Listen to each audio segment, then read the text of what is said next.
What the hell मासूम? क्योंकि वो तेरा छोटा भाई था इसलिए वो मासूम था। अरे मासूम तो वो बच्चे हैं जिनको पता भी नहीं कि ड्रग्स और हथियार क्या होते हैं। जानता तूने कितने मासूमों की जान ली है और ना जाने कितने मासूमों की जान जाएगी, क्योंकि तेरे फैलाए हुए ड्रग्स का असर तेरी मौत के बाद भी चलता रहेगा। मासूम, मेरी मौत को तेरी मौत देखने का इंतजार है और मैं अपनी मौत को नाउम्मीद नहीं कर सकता। तुझ में और तेरी मौत के बीच सिर्फ इन सलाखों का फासला है। शुक्र कर इस कानून का जिसने तुझे अभी तक जिंदा रखा है। वाकई तुझ में और तेरी मौत में भी इन्हीं सलाखों का फासला है और बहुत जल्द मैं ये फासला खत्म कर दूंगा। मैं अभी तेरे सर को इस धड़ से उखाड़ दूंगा। ये तेरा सपना कभी पूरा नहीं होगा साले। तू क्या मारेगा मुझे? उसी तरह मैं भी तुझे मारूंगा। जिस तरह तूने मेरे भाई को मारा, मेरे भाई को मारा साले। अरे तेरे भाई ने भी यही कहा था। साले को मैंने, अरे तेरे को भी नहीं मारूंगा। मेरे भाई को मारा, मेरे बेटे को मारा।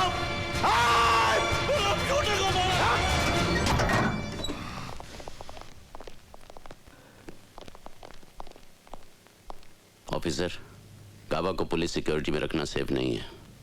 उसे फौरन सेंट्रल जेल की टाइट सिक्योरिटी में शिफ्ट करो। सर।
क्या है?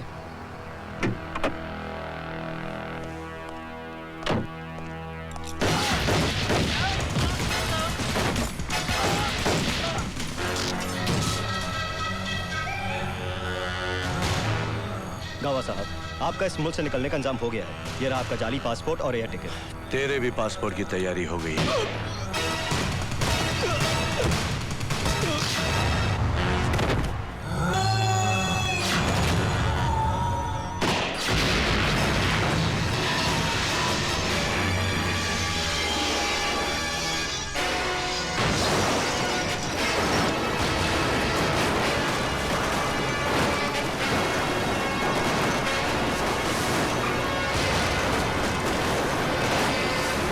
आज के बाद गावा फिरोजी दुनिया के लिए मर गया है,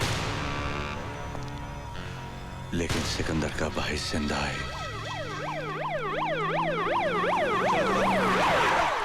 चलो आ जाओ।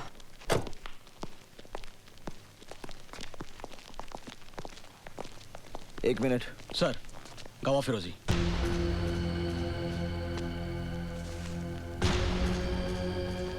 सर, चेहरा और जिस्म बुरी तरह से जल चुका है। It was a major accident. ठीक है, इसको पोस्टमार्टम करा और रिपोर्ट मुझे जल्दी से भेजो। ओके सर, ले जाओ। चलो अच्छा ही हुआ, गावा के साथ इस शहर से खून खराबा और ड्रग्स की गंदगी भी खत्म हो गई। सर, हमने गावा फिरोजी की सारी प्रॉपर्टी सीज कर ली हैं, पर उसकी ड्रग प्रोसेसिंग वाली फैक्ट्री का अभी तक पता नहीं चला। डोंट वरी करण, जब रावण ही मर गया तो उसकी लंका कब तक बचेगी? पुलिस की फाइलों में गावा का नाम एक भूली हुई कहानी बनकर रह जाएगा। आप सोच क्या रहे हैं गावा साहब? उतार दीजिए उसके सीने में गोलियां।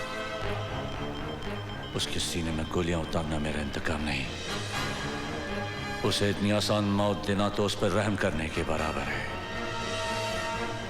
उस हरामखोर को मैं ऐसी मौत दूंगा कि मेरे सिकंदर की रूह को चैन मिले, सुकून मिले। क्यों रे, बहुत जल्दी छोड़ गया तू मुझे। देख देख कैसे तड़प रहा तेरा भाई अकेला तेरे बिना। ऐसा तड़पाऊंगा कि मौत की भीख मांगेगा वो, तब जाके खैरात में मौतूंगा मैं उसे। उसके बाद ही अपनी शक्ल दिखाऊंगा मैं तुझे। अकेला आदमी अपने काबिलियत के बूते पर क्या कर सकता है, ये डीसीपी करण सिंह ने करके बताया। इन्होंने मुंबई शहर से सारे जुर्म और आतंकवाद का सफाया किया है।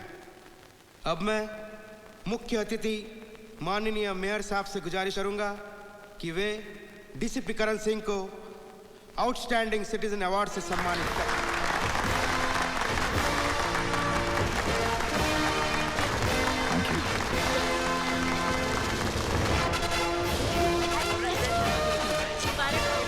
Thank you.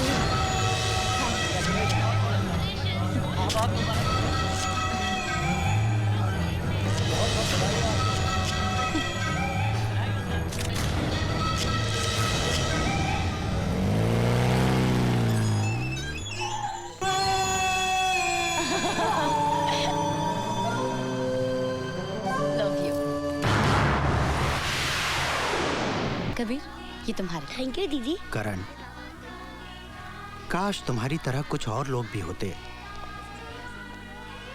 जिन्हें इतना भी याद रहता कि ये गैरतमंद यतीम किस हाल में जीते हैं। इन बच्चों के रहने के रूम्स, उनके स्कूल का फर्नीचर, उनकी छोटी छोटी बेसिक नीड्स भी हम पूरी नहीं कर पाते। करण, तुम तो इतनी अच्छी पोजीशन पे हो, अगर किसी सोशल ऑर्गेनाइजेशन से बात करोगे तो वो जरूर इन बच्चों के लिए कुछ ना कुछ करेंगे। You're right, काजल, हम एक फंड रेजिंग फंक्शन ऑर्गेनाइज कर सकते हैं। फादर, आप फिक्र मत कीजिए, आखिर हमारे देश का भविष्य इन बच्चों के हाथों में तो है। God bless you my son, believed children of God. क्या आपको पता है कि छोटे छोटे बच्चे जो इस दुनिया में अकेले रह जाते हैं, उन बच्चों का सहारा ईश्वर अपने प्रिय लोगों को बनाता है, और इसी कॉज के लिए ईश्वर ने आप सबको चुना है। My dear friends, remember, God always helps them who help thank you sir. Thank you. आज का शुभ दिन मुझे हमेशा याद थैंक यू। रहेगा। God bless you all. ये तुम्हारी एफर्ट्स का नतीजा है माय सन कि आज हम बच्चों के लिए 3,25,000 रुपए इकट्ठा कर पाए। The credit goes to you. Karan भैया एक और बैग देकर गया है। अच्छा, हाय बेटा, how are you? My God, इसमें तो किसी का नाम पता भी नहीं। लगता कोई गुप्त दान देकर गया है। कौन हो सकता है जो आश्रम के बच्चों को इतने लाखों रुपए दान कर दे? इससे तुम्हारी सारी प्रॉब्लम सॉल्व हो जाएगी। Father, where there's a will, there's a way. All yours.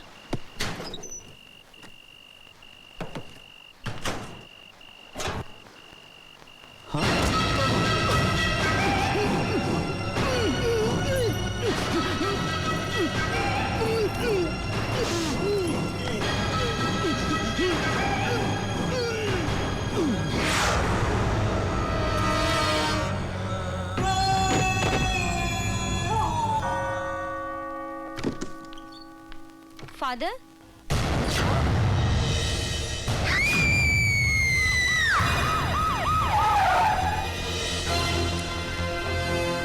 कब हुआ ये? I think in the midnight between 12:30 and 1। सुबह जब सिस्टर ट्रेजा ने दरवाजा खोला तो उन्होंने फादर जोसेफ को हैंग पाया। I think it's a case of suicide.